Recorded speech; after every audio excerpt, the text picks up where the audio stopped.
benefits such as legal hunting creates jobs and stimulates the economy, even at the price of significantly reducing species. Illegal wildlife trading is also profitable. The United Nations estimated that illegally hunting ivory tusks on elephants, walruses, and hippos made $400 million annually between 2016 and 2018. Much of that trading results in animals dying for their most profitable parts. People relaxing animal protection laws where the animal conservation laws become relaxed if they aren't renewed or strengthened. Enforcement is also an issue. Hunters in remote locations can hunt endangered animals like the Arctic fox to skin and sell their pelts for a higher profit than other fox species. It isn't a leading societal issue, so the laws keeping these problems from getting solved can go unnoticed when they lapse.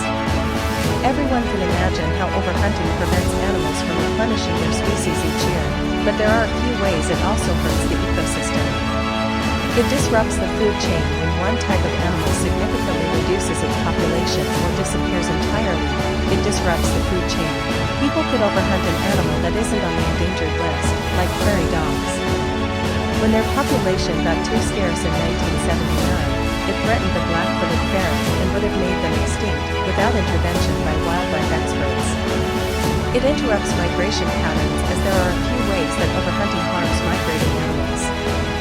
They may change their path if their typical prey no longer exists on their annual migration routes. It could also stop animals from migrating altogether, resulting in a lack of biodiversity that causes other global species to suffer.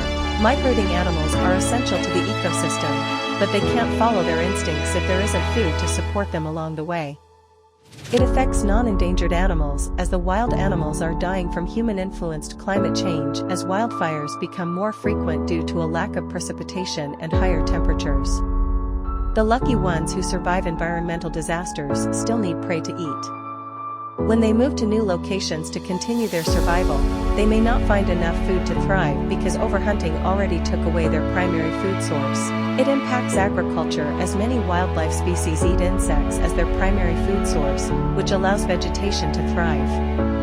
Agricultural industries need natural insect and bug population control to grow crops successfully. If those animals disappear, pests become overabundant and eat crops, making food scarce for people at grocery stores, farmers markets, and homesteads. Believe it or not, many people who care about the environment still have no idea that raising animals for food is so incredibly destructive. Animal agriculture uses a whopping 56% of water in the United States. In fact, just one hamburger requires 660 gallons of water to produce, the equivalent of 2 months' worth of showers. Because animals are so densely packed on today's industrial farms, they produce more manure than can be absorbed by the land as fertilizer. The runoff from these facilities grossly contaminates rivers and groundwater. Animal agriculture is culpable for nearly 91% of Amazon destruction, according to the World Bank.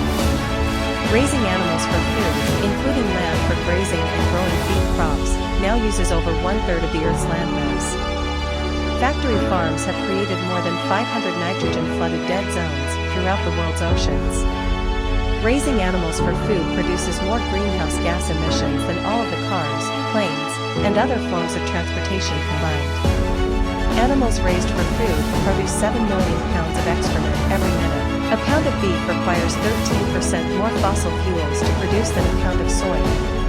Overfishing is pushing our oceans to the brink of collapse, with over 90% of large fish. A new study is challenging the conventional approach to conservation that often leads to killing the non-native animals in a particular area in order to protect plant species. This practice, which costs millions of dollars and results in the death of millions of healthy wild animals, is based on the assumption that introduced large herbivores, or mega-fauna, harm ecosystems by damaging sensitive plants, reducing native plant diversity, and supporting invasive plant species. However, this new research from Aarhus University, Denmark, and the University of Oxford, UK, suggests that the distinction between native and non-native large herbivores may not be as clear-cut as previously. Animals have their distinct position in the food chain and food web. Their killing leads to ecological imbalances. Carnivores, which are mostly killed or hunted down by people, play a vital role in the delicate balance of ecosystems that cannot be undone by humans hunting the animals normally they prey on. The killing of carnivores leads to an increase in browsing animals like deer and elk. This has a cascading effect, disturbing the growth of vegetation and populations of certain small mammals and birds. Example: drop-in sea otters hunted by killer whales led to an increase in sea urchins and decrease in kelp beds. Disturbance in carnivore population leads to damage of crops, alterations of stream structures, and variation of huge amount and diversity of birds, invertebrates, mammals, and reptiles. Keeping herbivores under the eye and letting woody plants to flourish, storage of carbon. They also act as a buffer against climate change. Killing herbivores leads to the increase in the forests as well as an imbalance in the ecological system, leading carnivore to prey upon human habitats or frequent preying. The loss in the organisms like fungi and bacteria, to which the excretion of herbivores is useful, causing an imbalance in the ecological system. Human impact wildlife in numerous ways, but overhunting is one of the most pressing concerns. Global species suffer from people killing animals for fun or economic benefit, which eventually harms humans too. These factors are everything you need to know about the causes and effects of overhunting, plus a few solutions that could mitigate the problem. Under the proper circumstances, hunting can be beneficial for specific ecosystems.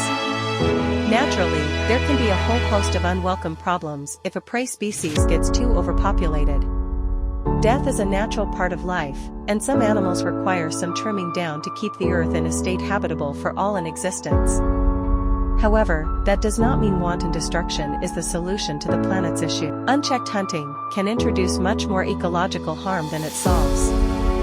Certain populations could become endangered. The removal of a predator species could cause others to run wild, and lower numbers of some animals could prevent pollination.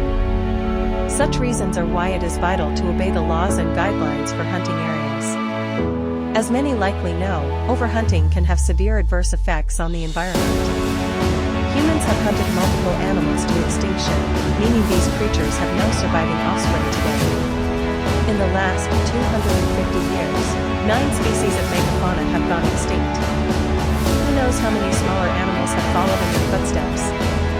Larger animals are at a significant disadvantage when it comes to surviving hunting. Unfortunately, many recreational hunters find it fun to shoot these animals only to say they had killed one, not using the animal for any holistic purposes. These kinds of hunters are driving multiple animal populations into smaller and smaller numbers. In fact, the top-ranked threat to mega-fauna is human harvesting, along with habitat reduction. The United States government once sanctioned the killing of gray wolves, to the point where they almost went extinct. Colonizers did not understand what the wolves could do for local ecosystems, but fear and the desire to expand led to killing the animals off en masse. Gray wolves are a top predator, so they could contribute to an ecological collapse were they to disappear completely. Such an event actually happened at Yellowstone in the 1920s. Overhunting can also create problems for the animal's offspring.